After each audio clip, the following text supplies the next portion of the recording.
Welcome to day 3 of our journey into tarot. I hope you've been playing and starting to just gently get to know the cards. What did they tell you you were going to have for dinner yesterday? Let me know in the comments below.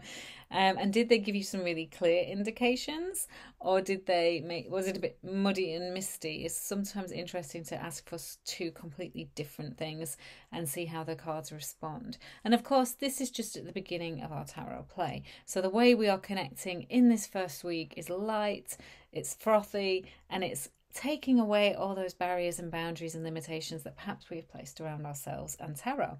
Today we're going slightly deeper in our connecting. So many people will feel that you need to protect yourself when you're working with tarot, and that is that element.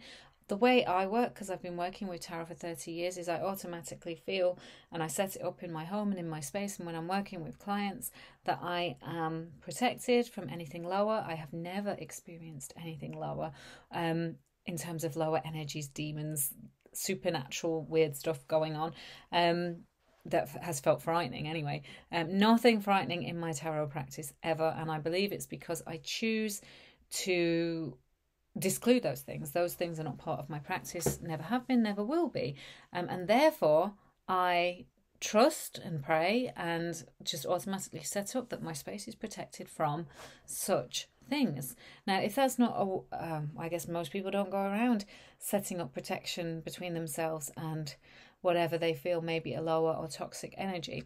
As I've been doing this since I was 13, I do, and it's there. But I'm going to teach you now how to do that.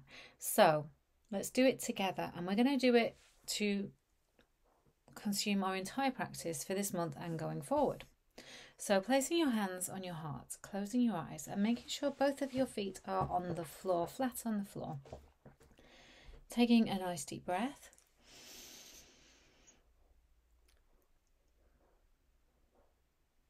And I want you to imagine and envision that there is almost like a cosmic egg, an orb around you, an orb of light. And this keeps within it all of your energy, so your aura, everything that belongs to you, your spirit, your soul, your personality, your physicality. And in your own words, in your mind, I just want you to ask for protection. So I trust I am protected. I call upon my angels, my guides, my God, to protect me from any lower energies. I trust I am protected,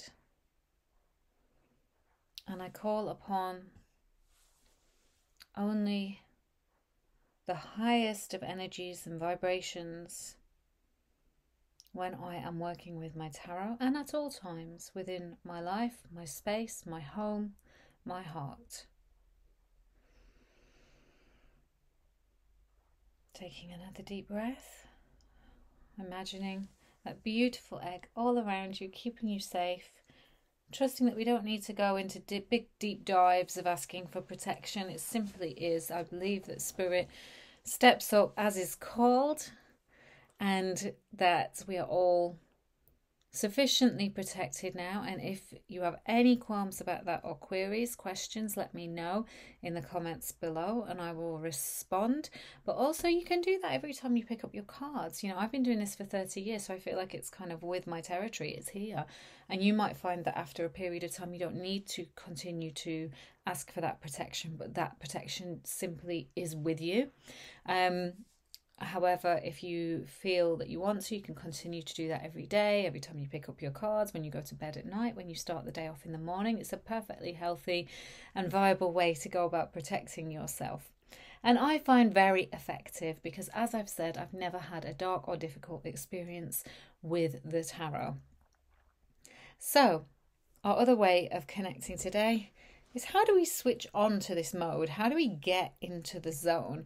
How do we begin to feel like we're ready for playing, working with the tarot and doing that kind of deep work that it does eventually bring to us, because it does bring deep work. So I would recommend, obviously, the beautiful cosmic egg and imagining yourself protected. Now, the other way is very, very simple, and it can be very, very quick. And it's a matter of just a thought in your head. You can bring ritual into this. You can burn incense. You can play beautiful meditation music. You can really set the vibe, set the tone. I think that really helps with tarot, and I am a sucker for incense. Okay, my house stinks of the stuff. However, whatever feels good for you. You can have crystals laid about. You can have a beautiful pot of tea going. There's so many ways to set up your tarot reading space. But I definitely say make yourself in a peaceful, quiet place that feels like it has a nice, calm vibe. Burn something smelly. Listen to the music. Have some snacks to the side. Have a cuppa. And then whenever you are ready, taking a deep breath. I feel like the breath really helps connect us to the spirit, to the divine, to whatever it is we're going to be channeling with and working through. And upon that breath, you can just think to yourself, on. So I am switching on. And as I think the word on, we are allowing guides, angels, gods, our own higher self, our own internal understandings and wisdoms to just flick on. And it works, and it's magic, so let's do it together now. On. You can click if you want. I don't normally, but I'm doing it for your benefit. But you can click, or you can clap, or you can just think, I'm ready, I'm on, I'm here. And then you trust that you are. You trust that you've kind of accessed that something. You've given yourself permission to begin to work with something deeper that really does lay within. So we can call it guides, angels, gods, whatever. But I think it's something that's within us that is connected to some divine source that is for our highest benefit. Absolutely. And then at the end of our little bit of play and reading, we do the same kind of thing. Nice deep breath, eyes closed. Feet on the floor, really connecting to the earth so we can ground back down. And we just think, off. I'm switching off now. I'm done. Okay, I want my life back to my ordinary life. I don't need to be in this heightened state of spiritual awareness. So off. On, off. So now it's time to pull our card for the day. So every day we're going to pull a card, we're going to investigate it, we're going to look at it, we're going to reflect on it. And tomorrow I'm going to give you some more thoughts on how we're going to start interpreting those cards for each of our days. Okay, so I would recommend you go, you shuffle, you cut, you take your card as per this. And this is the card I'm going to take is for all of us. Yours will add to this. And maybe if everybody shares them in the comments, we'll see a picture starting to build. Maybe there will be a vibe that's moving through us, through our community and our collective. So, Knight of Cups. I'll see you again tomorrow.